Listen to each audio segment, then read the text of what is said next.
My name is Father Brian Boyle. I'm the administrator of the Sandhurst Diocese in the period in which we're waiting for the appointment of our new bishop. And I'd like to offer this reflection for Christmas 2025. Recently, I had the good fortune to be in Spain again on annual holidays.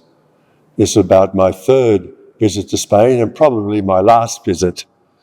I went in through Barcelona, the great city in Catalonia in the north of Spain. And I particularly went there to see the church of Sagrada Família, or what we would call the Holy Family.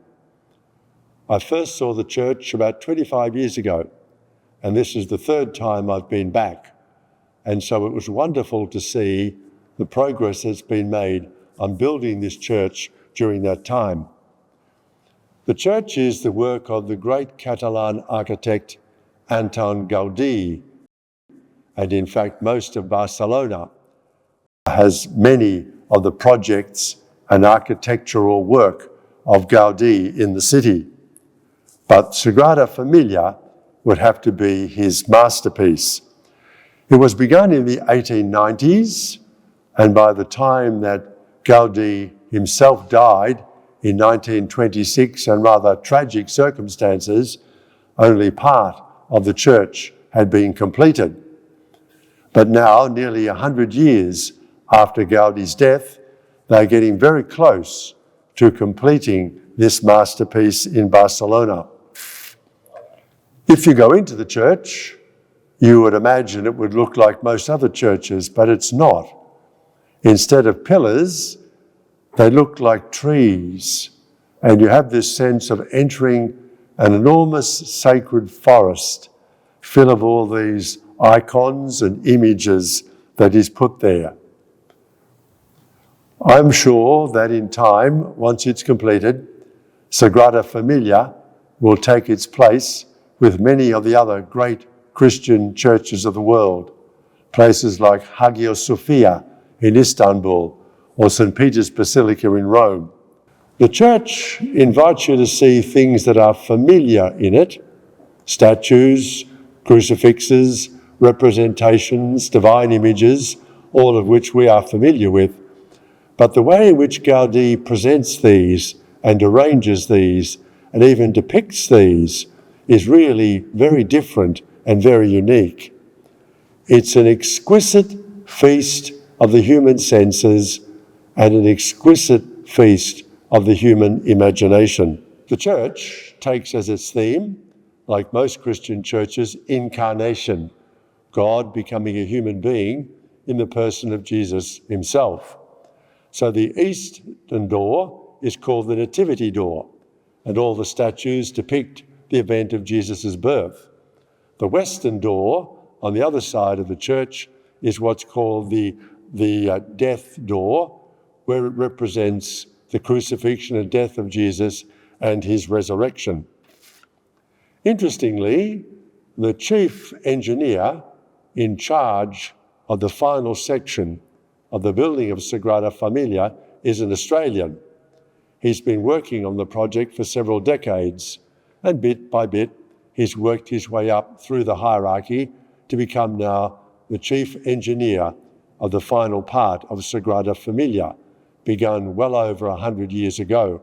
He was in Melbourne about 10 years ago and gave a talk at the RMIT on the building of Sagrada Família. And many people, like myself, went along to hear what he had to say. It was a most engrossing and fascinating talk. After he'd finished, he invited questions. And of course, one of the people in the room asked the question which represents the elephant in the room. She got up and said, "Why are you building a church when people don't believe in God anymore?" And immediately, with respect, but obviously great conviction, he said to her, "Oh, madam, we don't build for the present, we build for the future. And even if this century is one of disbelief, it doesn't mean the next century is going to be the same."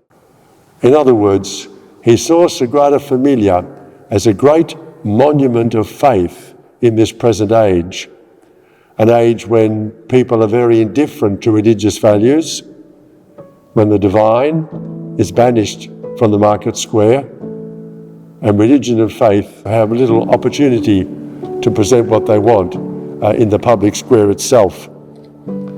Again this year, 2025, dear friends, we focus on the Christ child, depicted in this crib in Sacred Heart Cathedral, depicted in many other churches in the same way. We see again the poverty, the obscurity in which this child was born, a fringe dweller, greeted by outsiders like shepherds, deliberately identifying with the poor of the world. The child comes again, this year, 2025, into a fractured and violent world, again with his message of hope, of love, and of healing. The story of the birth of Jesus is the story that love always wins out, despite evidence to the contrary, that light will ultimately triumph over darkness. God does not give up on us. Let's return again to the church of Sagrada Família in Barcelona. Anywhere you stand in Barcelona, you can see the church on the skyline. It's a quite impressive monument. It's a symbol of the constant presence of the divine in this great city of Barcelona. A symbol that God continues to dwell among us as one of us, born again in the Christ Child 2025. So, dear friends, I wish all of you, your families and your friends, a most blessed and peaceful Christmas 2025. Thank you.